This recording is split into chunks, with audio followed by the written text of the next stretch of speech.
ketika saya mengajar, saya menggunakan atau saya sering bertanya kepada murid-murid saya, atau kita sering kenal dengan istilah pre-assessment, yaitu mengetahui bagaimana kemampuan atau pengetahuan seorang anak sebelum masuk ke dalam topik yang akan dibahas.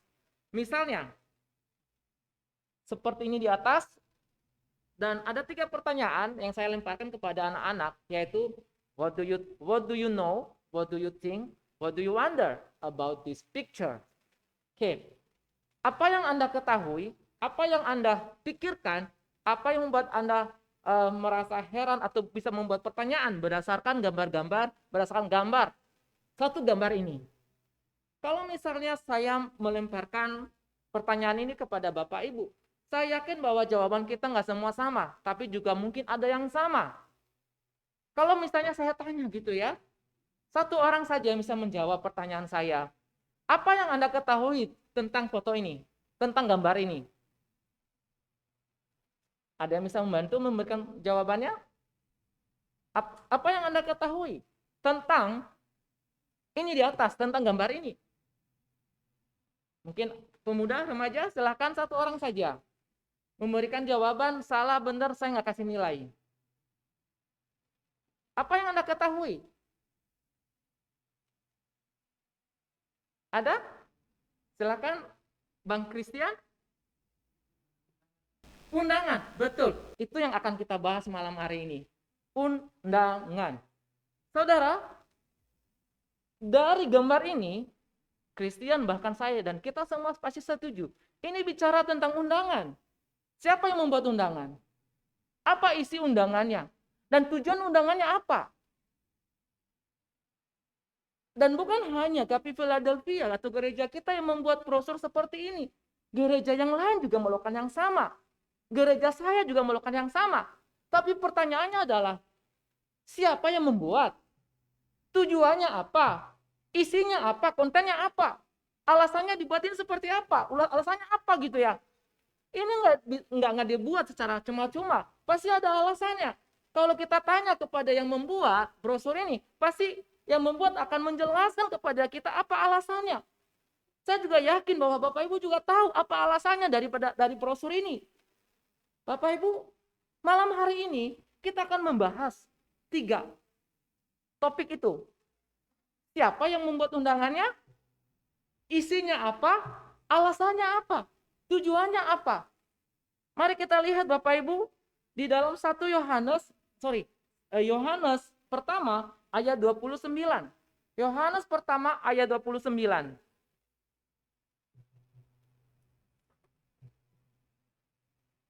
Kita baca bersama-sama Yohanes pertama ayat 29. 1, 2, 3, ya. Pada keesokan harinya, Yohanes melihat Yesus datang kepadanya. Dan ia berkata, lihatlah anak domba Allah yang menghapus dosa dunia. Lihatlah anak domba Allah yang menghapus dosa dunia.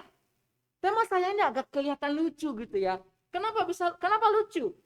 Karena temanya bukan tema Natal sebenarnya. Ini tema apa biasanya? Ini tema-tema hari Paskah. Benar kan? Ini tema-tema hari Paskah. Saya yakin ada banyak orang tidak akan memilih topik ini. Tapi saya memilih topik ini menjadi tema Natal. Kenapa Bapak Ibu? Oke, saya akan jelaskan kepada kita. Di dalam kita harus bedakan antara Injil Yohanes, Injil Lukas, Injil Matius, dan Injil Markus. Saudara, keempat Injil ini menulis hal yang sama, tapi di dalam style yang berbeda. Oke, menulis hal yang sama. Apa yang sama? Mereka menceritakan tentang Yesus. Mereka menceritakan tentang kelahiran Yesus. Mereka menceritakan tentang kehidupan Yesus. Tetapi caranya, stylenya itu berbeda-beda. Kalau kita bicara tentang Natal, Injil Matius, Injil Lukas, itu menceritakan secara detail bagaimana Yesus dilahirkan. Kalau kita melihat Injil Matius gitu ya, dimulai dengan silsilah Yesus Kristus. Itu Injil Matius. Kemudian dilanjutkan dengan pasal yang kedua dengan kelahiran Yesus Kristus, dan itu juga dicatat dalam Injil Lukas. Markus dan Yohanes tidak mencatat itu. Kemudian dilanjutkan di dalam pasal yang kedua, yaitu orang-orang Majus dari timur. Kalau kita lihat perikopnya, itu tidak dibahas dalam Injil Lukas. Artinya apa yang saya katakan kepada kita bahwa Injil Matius menceritakan begitu detail tentang kelahiran Kristus. Sama halnya dengan Lukas, dia menceritakan tentang kelahiran Kristus begitu detail. Tapi berbeda dengan Yohanes, berbeda dengan Injil Yohanes. Walaupun ada 1-2 ayat yang menceritakan pada mulanya adalah firman. Itu ayat Yohanes pasal pertama, itu pertama. Pada mulanya adalah firman. Firman itu bersama-sama dengan Allah. Dan firman itu adalah Allah. Tetapi dia tidak menceritakan bagaimana Yesus lahir. Atau Bapak Ibu pernah menemukan dalam Injil Yohanes yang menceritakan tentang bagaimana Yesus lahir? Tidak, bukan? Tapi Injil Lukas dan Injil Matius menjelaskan secara detail bagaimana Yesus dilahirkan. Lalu Yohanes sebenarnya menceritakan tentang Natal, tetapi dia tidak menceritakan secara detail tentang kelahiran Yesus. Tetapi dia menjelaskan tentang untuk apa Yesus lahir. Untuk apa Yesus datang ke dunia. Untuk apa Yesus datang kepada kita. Bukan bagaimana Yesus datang. Kalau Injil Matius dan Injil Lukas menceritakan bagaimana Yesus datang. Tetapi sebaliknya, Yohanes menceritakan untuk apa Yesus datang. Jadi dua-duanya membicarakan tentang Natal.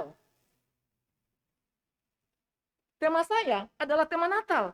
Tapi kebanyakan kita mengertinya itu adalah tema Paskah. Oke, sudah jelas sampai di sini? Tema saya adalah lihatlah anak domba Allah. Saya cuma mengambil dari ayat 29 itu. Lihatlah anak domba Allah. Yesus adalah bukan sembarangan anak domba. Dia bukan sembarangan anak domba ketika Yohanes berkata, lihatlah anak domba Allah. Saudara, di dalam ayat ini, satu ayat ini, kita mendapatkan 3 pelajaran penting. Yang pertama adalah tentang undangan dari Yohanes. Kemudian, siapa yang mengundang? Pengundangnya adalah Yohanes Pembaptis. Alasan Yohanes Pembaptis mengundang untuk melihat, itu kalimat selanjutnya adalah untuk menghapus supaya orang datang kepada Yesus, supaya orang menerima Yesus karena Yesus datang sebagai penghapus dosa. Itu yang akan kita bahas pada malam hari ini. Kita bahas satu persatu. Undangan. Yohanes berkata, memulai kalimatnya di ayat yang ke-29, pada keesokan harinya Yohanes melihat Yesus datang kepadanya. Dan ia berkata, lihatlah anak domba Allah. Kata melihat adalah salah satu kata kunci di dalam Injil Yohanes. Kalau kita lihat di dalam perjanjian lama Bapak Ibu Saudara sekalian, kata lihatlah adalah sesuatu yang sangat penting. Sesuatu yang ingin dikatakan atau dinyatakan oleh pembicara kepada para pendengarnya. Ada sesuatu yang sangat penting di dalam pikiran pembicara. Dan ia mengungkapkan sesuatu itu kepada orang lain. Dan ia ingin orang lain memperhatikan dengan seksama. Dan pendengarnya pada waktu itu adalah murid-muridnya.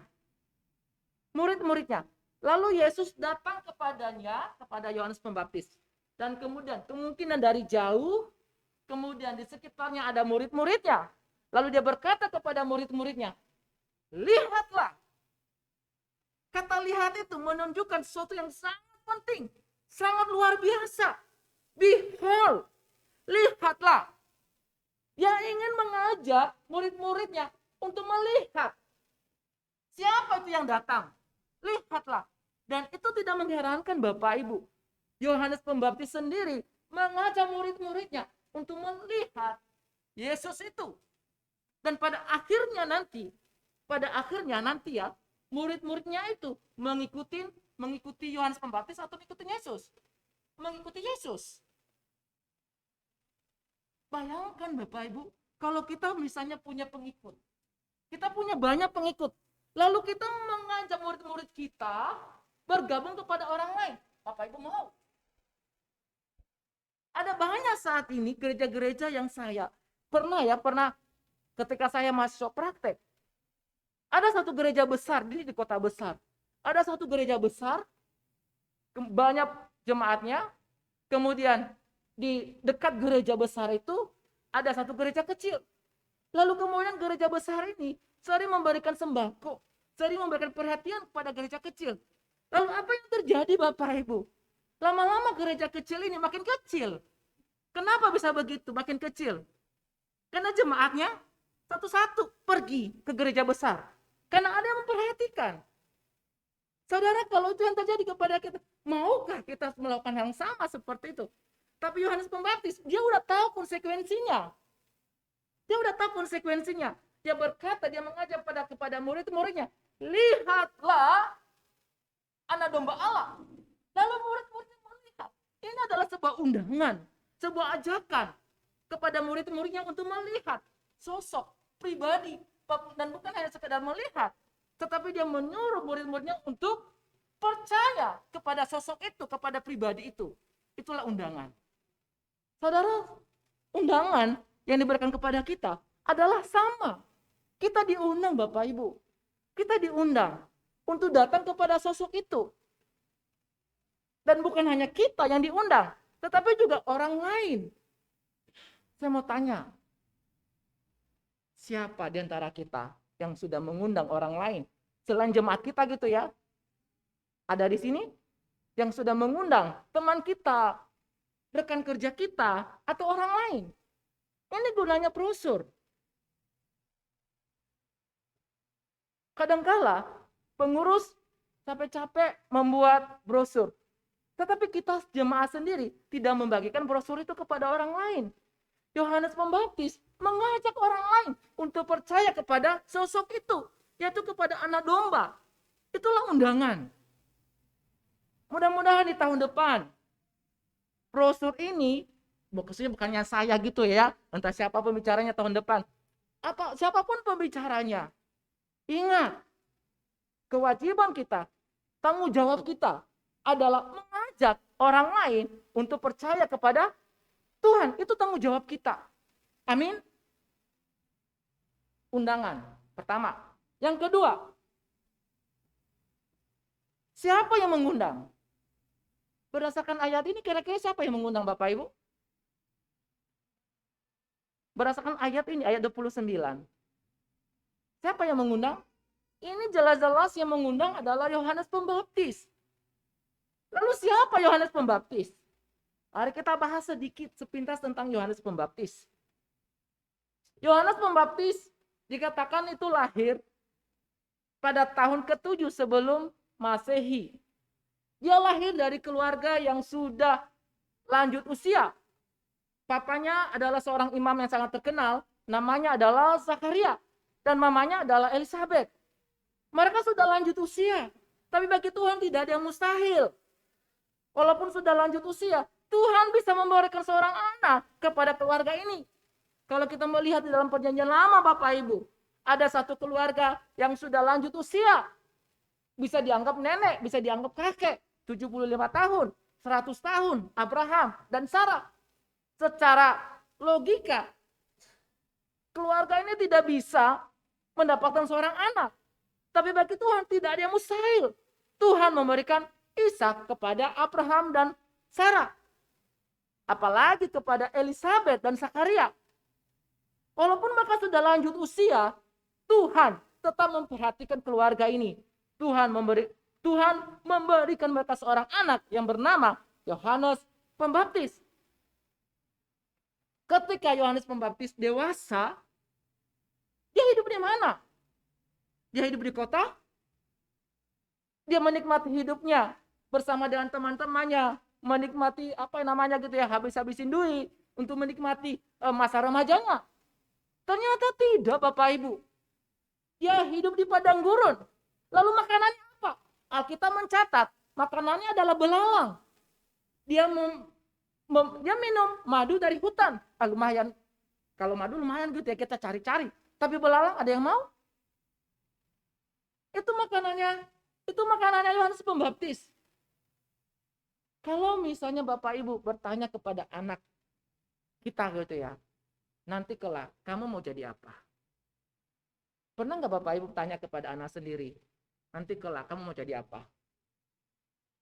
Paling jawaban anak-anak kita adalah, saya mau jadi dokter, saya mau jadi polisi, saya mau jadi apa gitu ya, yang hebat-hebat lah ya kan, insinyur dan seterusnya gitu, yang penting hebat-hebat. Pernah nggak ada anak-anak menjawab atau memberikan jawaban kepada kita, Papa, Mama, saya mau jadi hamba Tuhan? Ada nggak? Jarang ada anak yang seperti itu. Papa, Mama, saya mau jadi hamba Tuhan. Andai kata ada anak yang seperti itu, jawabannya, kemungkinan kita mencoba mengalihkan. Nah, kamu udah yakin jawabanmu seperti itu? Iya kan? Kamu udah yakin jawabanmu seperti itu? Karena nggak gampang Bapak Ibu untuk menjadi seorang hamba Tuhan. Nggak gampang, saya tahu dari saya. Nggak gampang. Saya pernah mengembalakan jemaat beberapa tahun. Itu nggak gampang dan nggak mudah. Karena itu Bapak Ibu, hargai dan hormati para hamba Tuhan kita yang sudah berjerih lelah melayani Tuhan dan melayani kita. Karena nggak gampang untuk menjadi seorang hamba Tuhan. Kebanyakan kita, anak-anak, lebih memilih sekolah-sekolah atau kehidupan yang jauh lebih enak. Tidak ada orang atau sedikit anak-anak yang ingin menjadi seorang hamba Tuhan. Apalagi mau hidup di padang gurun. Tapi Yohanes Pembaptis mengambil satu keputusan, tinggal di padang gurun. Dan disitulah Tuhan mendidik Yohanes. Disitulah Tuhan mengajar Yohanes Pembaptis. Sehingga disitulah Yohanes Pembaptis memulai pelayanannya. Yang kedua, siapakah Yohanes Pembaptis? Jawabannya, dia adalah seorang suksesor. Dia adalah seorang perintis. Dia adalah seorang penerus.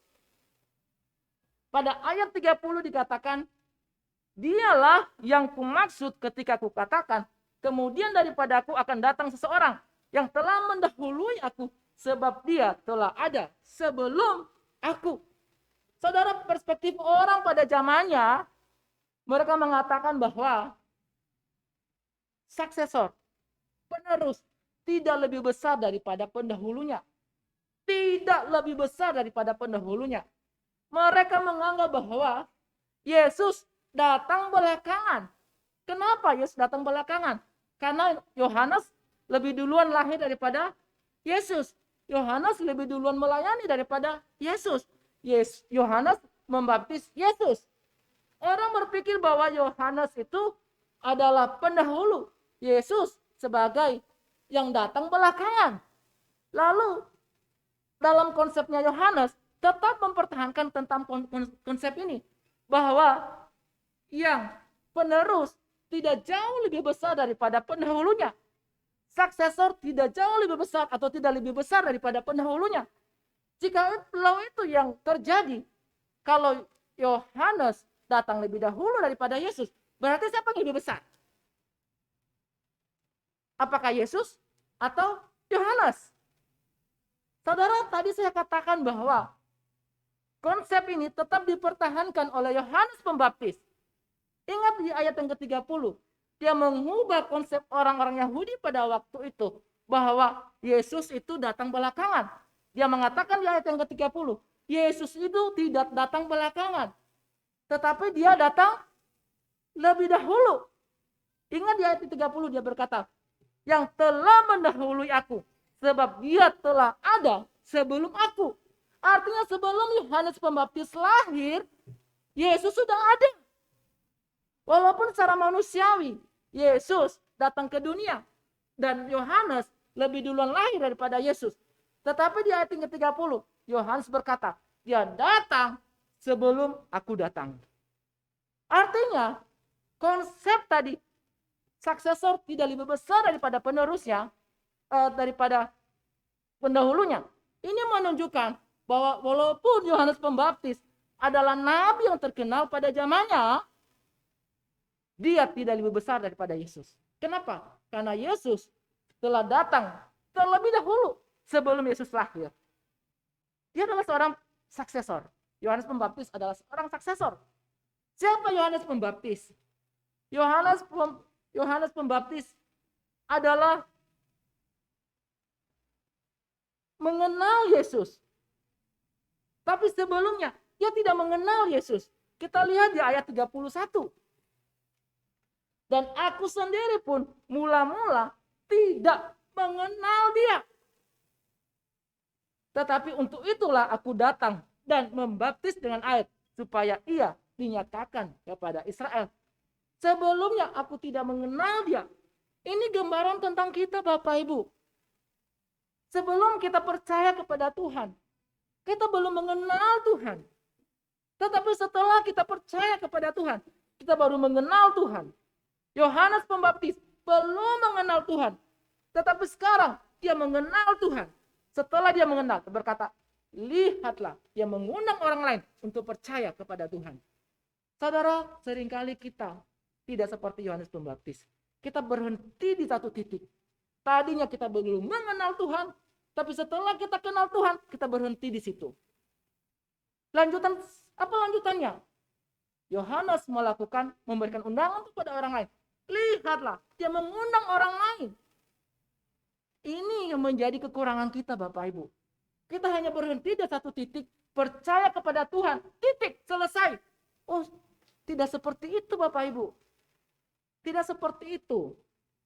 Tanggung jawab kita adalah mengundang orang lain untuk percaya kepada Tuhan. Mengajak orang lain untuk menerima Tuhan. Mengajak rekan kita untuk bisa bersama-sama menikmati kehadiran Tuhan. Itu tanggung jawab kita. Kalau kita belajar seperti Yohanes, maka itu yang harus kita lakukan. Tidak mengenal Tuhan, sekarang percaya kepada Tuhan, setelah percaya, kita mengundang orang lain. Yang ketiga,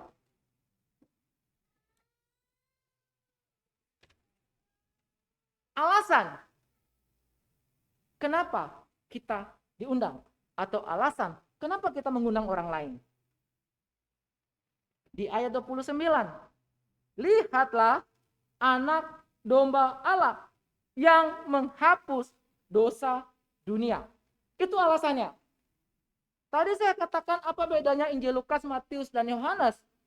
Yohanes menekankan untuk apa Yesus datang ke dunia ini. Jawabannya adalah untuk menghapus dosa dunia. Itu alasannya. Kenapa kita mengundang orang lain? Kenapa kita diundang? Supaya kita percaya, supaya dosa-dosa kita dihapuskan. Kita akan bahas satu persatu.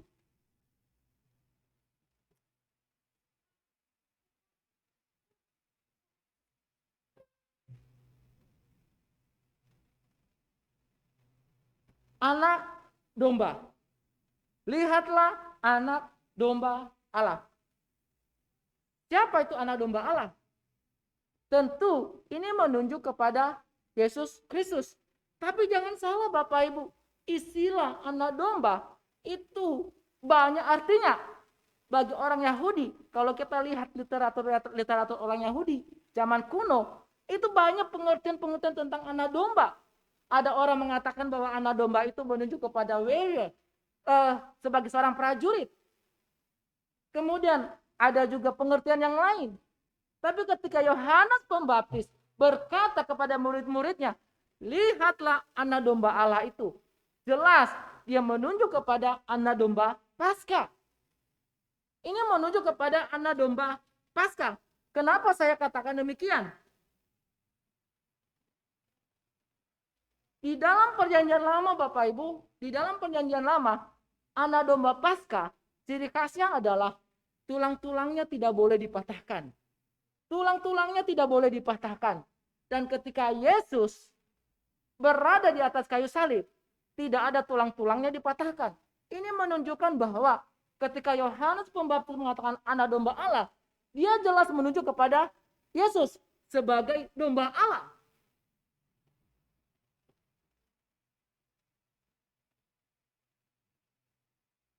Anak domba Allah. Orang menafsirkan arti anak domba Allah itu bisa menjadi milik, bisa menjadi dari Allah. Anak domba miliknya Allah, anak domba dari Allah.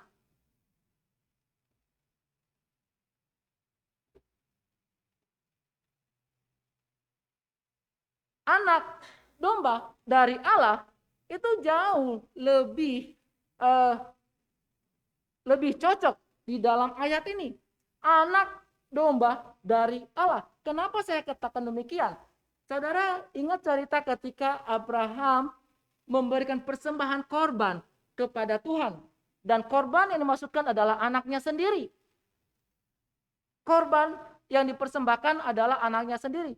Pada waktu dia berkata kepada anaknya, mari kita pergi untuk sembahyang. Lalu anaknya tidak bertanya, siapa yang kita bawa? Yang mana korban persembahannya? Tetapi Abraham membawa anaknya sebagai korban persembahannya. Lalu ketika sampai di bukit, ketika dia mempersembahkan anaknya, Ishak tidak berkata apa-apa.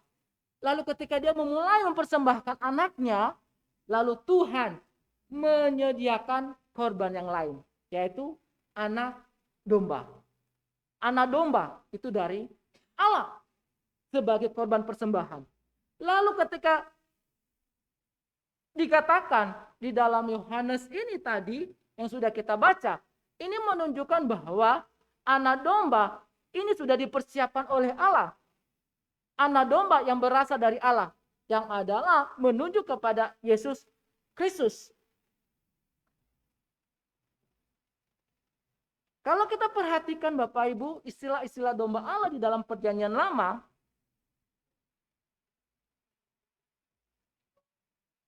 banyak orang mengatakan bahwa anak domba itu sangat lemah. Memang dia taat. Ketika dia disembelih, dia tidak berontak. Dia tidak melawan. Dan banyak orang menafsirkan itulah kelemahannya. Sehingga timbul satu teologi dari Luther yang menyebutkan teologi krucis, yang artinya domba yang keluh, penuh dengan kelemahan, tidak bisa berbuat apa-apa. Apakah itu yang dilakukan oleh Yesus kepada kita? Saudara, jangan salah bahwa di dalam kitab Wahyu juga diceritakan tentang anak domba yang punya power, yang kuat. Bahkan seringkali dijelaskan sebagai singa dari Yehuda yang memiliki kekuatan. Tapi kenapa ketika Yesus di atas kayu salib tidak bisa melawan?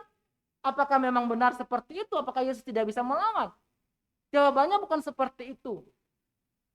Seringkali ada orang mengatakan kelemah lembutan adalah kekuatan. Bukan lemah gemulai ya. Itu berbeda. Kelemah lembutan itu berbeda dengan lemah gemulai. Tapi kelemah lembutan adalah kekuatan kita. Dan inilah yang dipakai oleh Tuhan.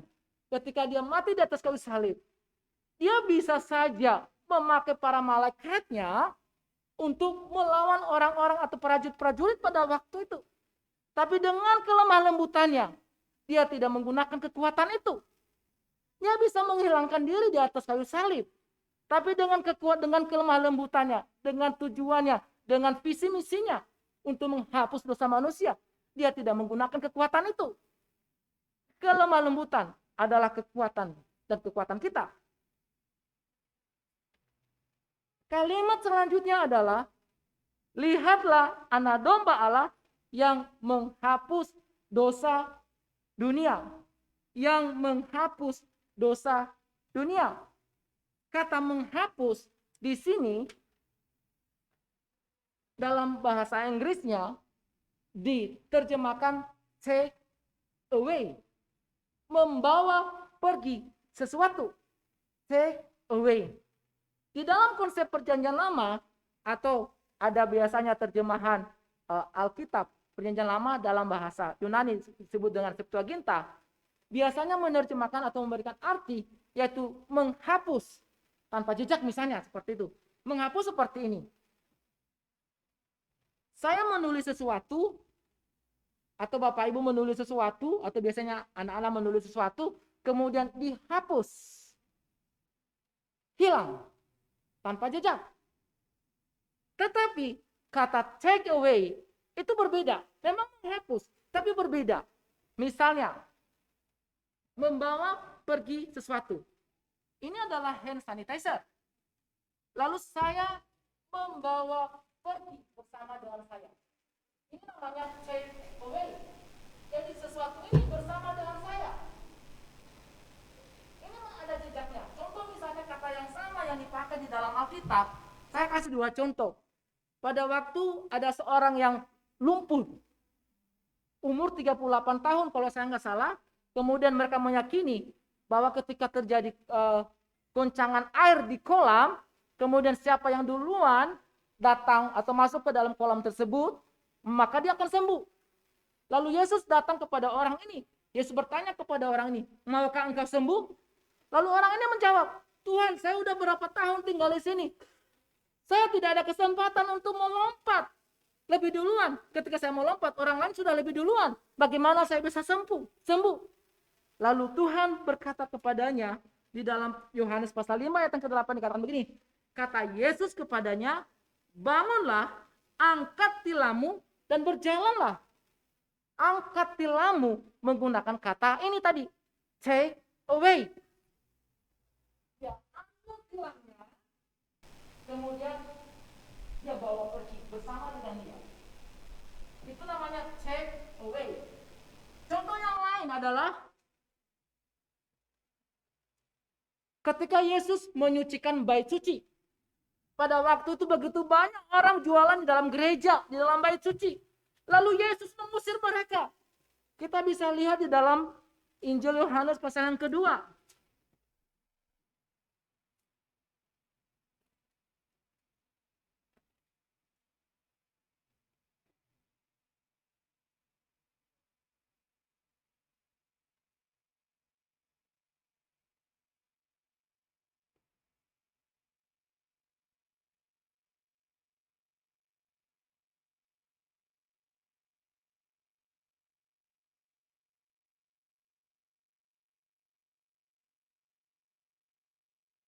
Saya akan baca dari ayat 13. Ketika hari raya Paskah orang Yahudi sudah dekat, Yesus berangkat ke Yerusalem.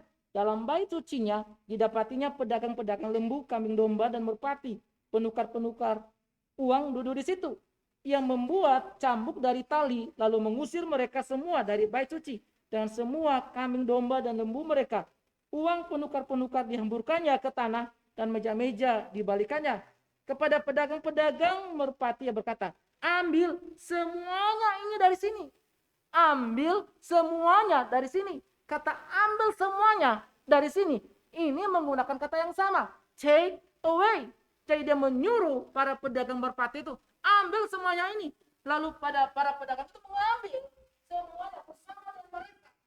Itu artinya take away. Lalu ketika Yohanes Pembaptis menggunakan kata ini, take away. Artinya apa Bapak Ibu? Kita baca sekali lagi. Ini sangat bagus banget kalimatnya. Dalam bahasa Indonesia kita, 1 Yohanes pasal 1 ayat 29.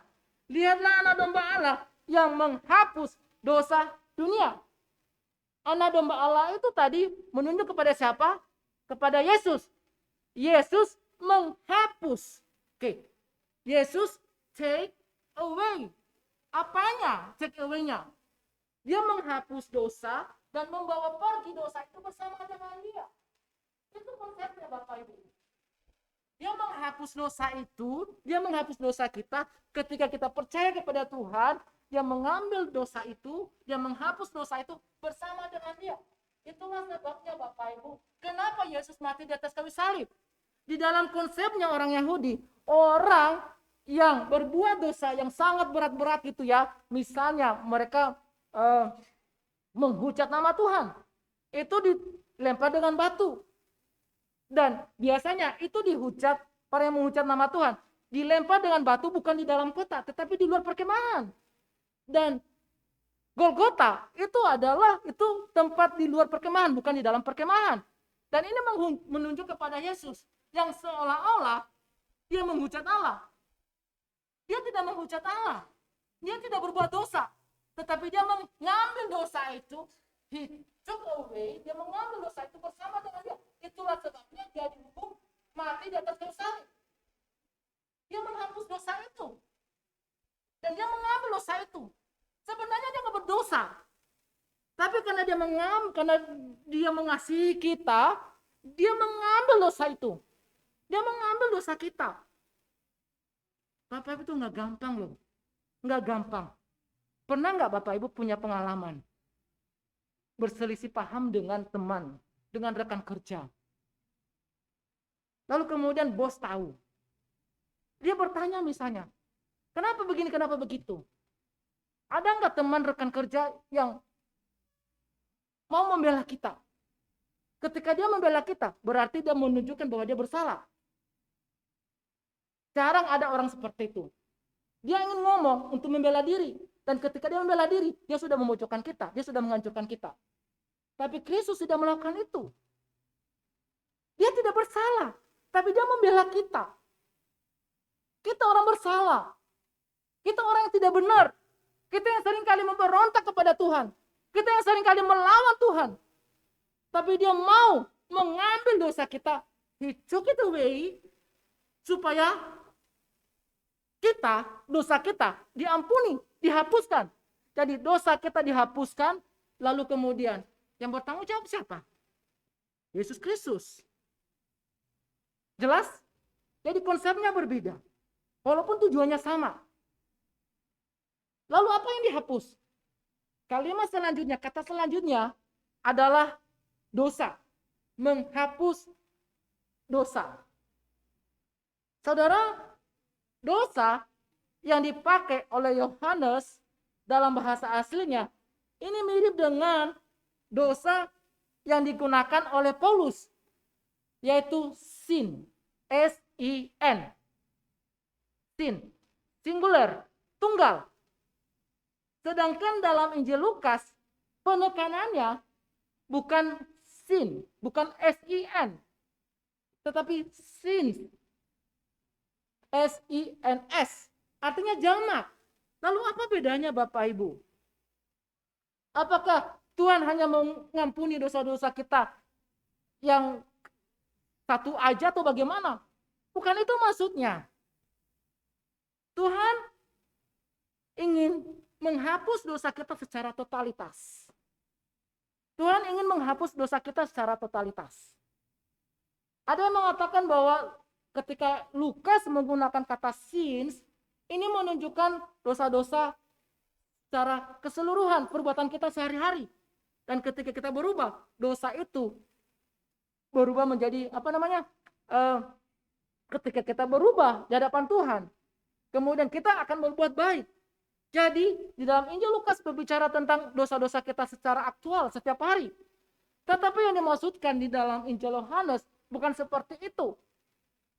Ada orang yang mengatakan bahwa kata sin ini, dosa ini menunjuk kepada the power of sin. Menunjuk kepada the nature of sin. Yaitu asal mula dosa itu. Secara totalitas. Apapun dosa kita, itu yang Tuhan hapus. Kita berbohong, kita melawan orang tua, kita tidak menghormati orang tua, kita melakukan curang dalam pekerjaan kita, dan ketika kita datang kepada Tuhan, Tuhan ampuni dosa saya. Maka itulah yang dilakukan oleh Tuhan, menghapus dosa itu. Tuhan menghapus dosa dunia.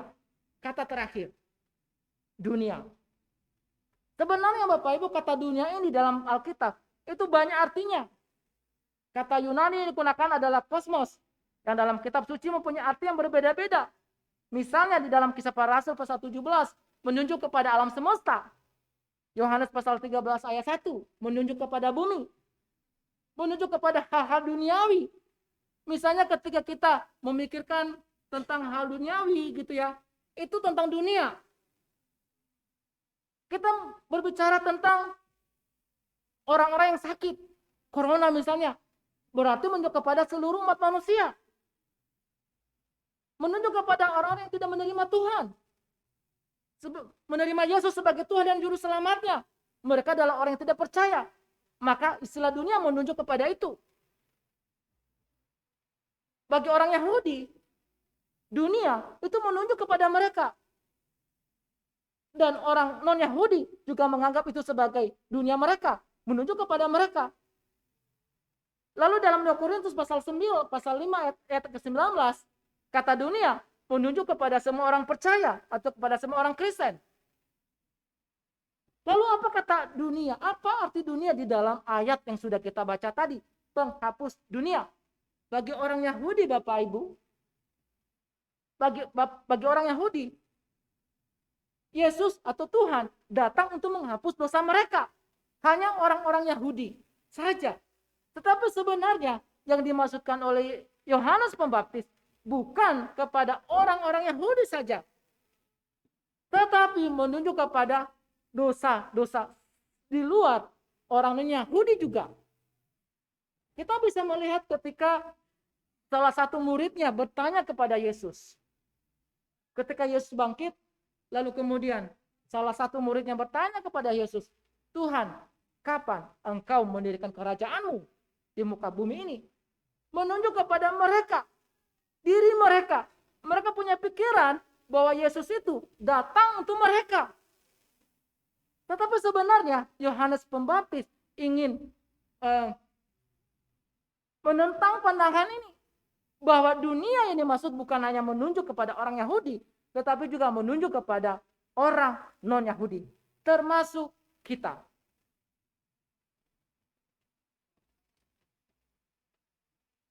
Yesus sudah datang ke dunia. Tujuannya apa? Untuk menghapus dosa kita. Tetapi tidak akan efektif jikalau kita tidak menerima Tuhan.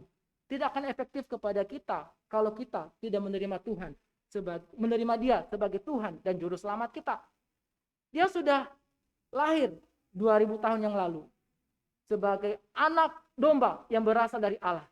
Allah sudah mempersiapkan kepada kita sebagai anak domba untuk menghapus dosa kita. Pertanyaan saya adalah, apakah Bapak Ibu mau menerima Yesus sebagai anak domba untuk menghapus dosa Bapak, Ibu, Saudara sekalian? Mari kita tundukkan kepala kita.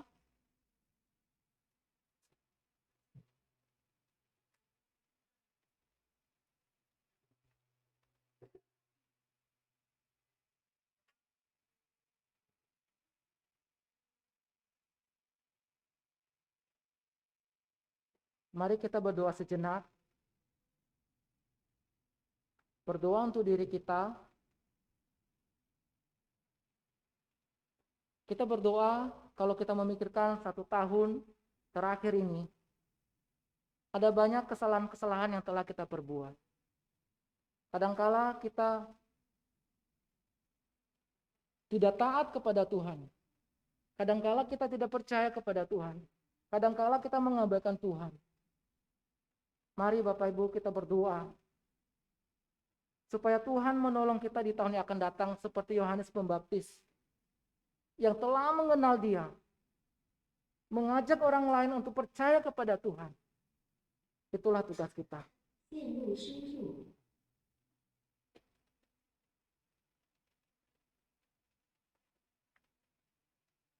Saya meminta penginjil Ibu Angliang untuk mengucap syukur atas firman Tuhan yang sudah kita dengar.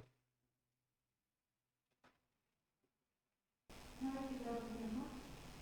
Apa yang saudara, kami bersyukur Tuhan, Natal adalah hari yang luar biasa Tuhan, amazing grace anugerah Tuhan yang luar biasa di dalam hidup kami. Engkau anak domba Allah yang dikorbankan bagi hidup